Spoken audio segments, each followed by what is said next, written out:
मैंने कहा प्रभु जब लोगों से मैं खुला सच बोलना वचन से शुरू कर दूंगी तो कोई मुझे पसंद नहीं करेगा, कोई खुश नहीं रहेगा मेरे से।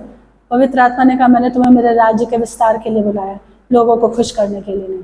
तो कॉलिंग आसान नहीं है। कई बार हम कहते हैं कॉलिंग क्या, परमेश्वर ऐसी कॉलिंग दे देता है ना जो खुद तुम्हें भी पसंद नहीं आती। तुम भी चाहते हो कि थोड़ा मीठा मीठा बोले, पर तुमसे पवित्र आत्मा बोलने ही नहीं देगा। तो कॉलिंग अगर मांगो प्रभु से तो बहुत सोच समझ कर उस पर खड़े रहो।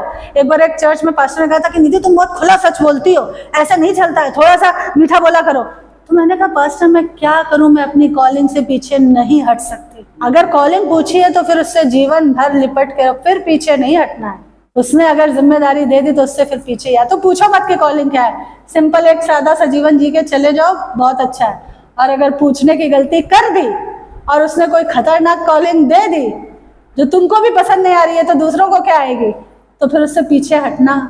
क्योंकि वचन कहता है जो अपना हाथ हल पे रख के पीछे देखता हो मेरे योग्य नहीं। इसलिए सोच समझ के कॉलिंग पूछो। तो परमेश्वर ने मुझे ये कॉलिंग दी थी, लेकिन उसके साथ ही साथ पवित्र आत्मा ने ये बुद्धि भी दी थी कि कहाँ पहली बार में ही खुला सच बोल दो, कहाँ थोड़ा समय लेके सच बोलो। जैसे लास्ट टाइम मैंने बताया था एयरफोर्स की एक फैमिली थी, उनको जब बच्चा हो गया उसके बाद हमने पूरा डिटेल बताया कि अब सारी चीज़ें छोड़ दो क्योंकि तुमको आशीष मिल चुकी। ऐसे ही एक पंजाब की फैमिली थी आर्मी की, और ये 2017 की बात है। उनकी वाइफ की बाइक से जा रही थी अपने हस्बैंड के साथ, बुजुर्ग थे अंकल आंटी, वो लोग एल्डरली पर्सन थे, और उनकी चुन्नी बाइक में फंसी और ऐसा एक्सीडेंट हुआ कि वो धड़ाम से पीछे गिरे और उनका सर फूट गया पूरा। और सुबह के 3 बजे 2017 की बात बता रही हूँ, उनकी बेटियों उन बेटियों की बुआ ने उनको मेरा नंबर दिया। मेरी किसी एयरफोर्स फ्रेंड को वो जानती थी, उसके थ्रू मेरा नंबर उस बुआ के पास था, और एक बार उसने प्रेयर करवाई थी, तब से उसके पास नंबर था मेरा। तो उसने बोला ये ऐसे करके नासिक में एक सिस्टर है, उनसे प्रेयर करवा लो।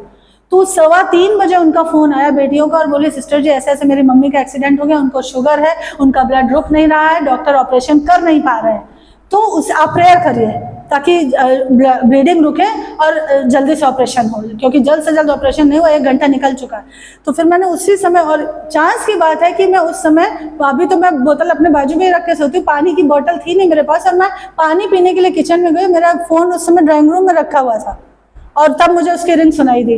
तो मैंने फ़ोन उठाया, मैंने कहा इतनी रात में कौन फ़ोन कर रहा है, डरते डरते उठाया, तो उधर से प्रेयर रिक्वेस्ट थी, प्रेयर करी, और अगले दिन सुबह 8:30 बजे उन लड़कियों का फ़ोन आया कि सिस्टर जी जैसे ही आपने प्रेयर करी थी ब्लीडिंग तुरंत रुकी, ऑपरेशन हो गया है, ऑपरेशन सक्सेसफुल हो गया। Praise the Lord. तो परमेश्वर, अब उसी समय तो मुझे उस वक्त तो उनको ये सब नहीं बताना था ना, जहाँ वहाँ तो जरूरी है था कि ब्लीडिंग रुके, ऑपरेशन हो, पहले वो जान तो बचे पहले। उसके बाद जब तक वो मम्मी पूरी तरह से होश में नहीं आ गई, घर नहीं आ गई, वो लड़कियां स्पीकर पे फ़ोन डालती थी और मम्मी के कान में रोज़ लगाती थी और कहती थी प्रेयर कर दीजिए, प्रेयर कर दीजिए। रोज़ प्रेयर होती रही, और 1 महीना 2 महीने के बाद वो ठीक होके घर आई, एमएच से डिस्चार्ज होके वो घर आई, और घर आके फिर थोड़ा थोड़ा बोलना भी उन्होंने शुरू किया, बिल्कुल बोल, क्योंकि सिर में फटा था तो बोल भी नहीं पाती थी। फिर उन्होंने धीरे धीरे अपने फ़ोन में मेरा नंबर स्टोर कर लिया।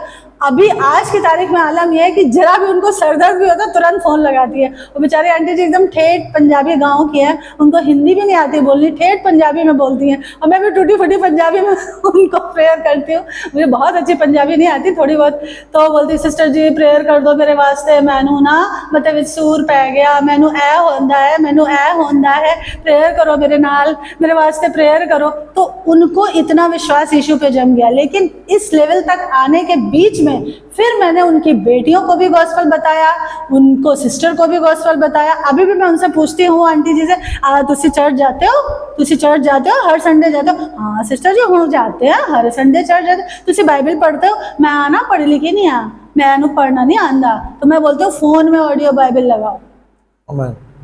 वो वक्त नहीं था क्लियर बताने का, पर बाद में जब वो ठीक होने लगी तब ये मेरी ड्यूटी थी एज पर माई कॉलिंग की मुझे उनको सच बताना पड़ा। उनकी तीनों बेटियों को मैंने बोला चर्च जाओ, चर्च जाओ, चर्च जाओ, चाहे सुबह खिचड़ी बना के खाओ पर चर्च जाओ, चर्च जाओ। उनको बाइबल पढ़ना सिखाया, उनको चर्च जाओ। मैंने कहा मैं फोन से आपको कितना गाइड कर लूंगी इतनी दूर से, एक जालंधर में, एक अमृतसर में, कोई कहीं। मैंने कहा आप लोग अपने अपने एरिया में लोकल चर्च जाओ, वहां के पास्टर से जुड़ो, वो आपको ज्यादा अच्छा गाइड करेंगे।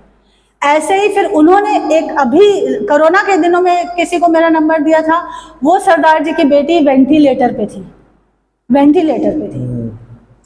और उन्होंने फोन किया कि वो भीम सिंह जी ने, वो सरदार भीम सिंह जी ने थोड़ा नंबर दिया है सिस्टर जी, और मेरी छोटी कुड़ी नू ओदे वास्ते प्रेयर कर दो, वेंटिलेटर पे, डॉक्टर ने जवाब दे दिया ऐसा वैसा। तो अंदर फोन लेके तो जाने नहीं देते। मैंने उनसे कहा आप बाहर गेट पे खड़े हो, हाथ रखो दरवाजे पे, और हम यहाँ से प्रेयर करते हैं। और प्रेयर करी, डेली डेली वो प्रेयर। और मैंने उनसे कहा सरदार जी अगर प्रेयर करा रहे हो तो फिर कहीं मत जाना, फिर मंदिर मस्जिद गुरुद्वारे मत जाना।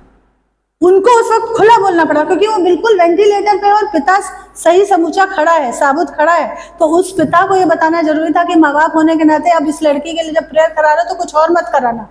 तो उन्होंने कहा हाँ सिस्टर जी जैसा तुसी बोलोगे ऐसे वही करेंगे। और उन्होंने कहना माना।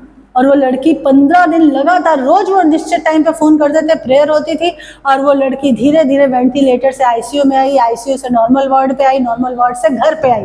और घर आके फिर वो खुद फोन करती थी मुझे कि सिस्टर जी ऐसी बात वैसी बात। फिर मैंने उसको बोला बेटा अब तुम्हारा जीवन इसलिए बचा है कि अब तुम दूसरों को बचाओ। उनको भी बोला लोकल चर्च ढूंढो। उसी समय जब बेटी वेंटिलेटर पे थी तभी मैंने कह दिया था चर्च ढूंढो, लोकल चर्च ढूंढो, क्योंकि मैं दूर हूँ, मैं आपके लिए प्रेयर कर सकती हूँ पर बाकी काम लोकल, इसलिए लोकल पास्टर बहुत इंपॉर्टेंट होता है।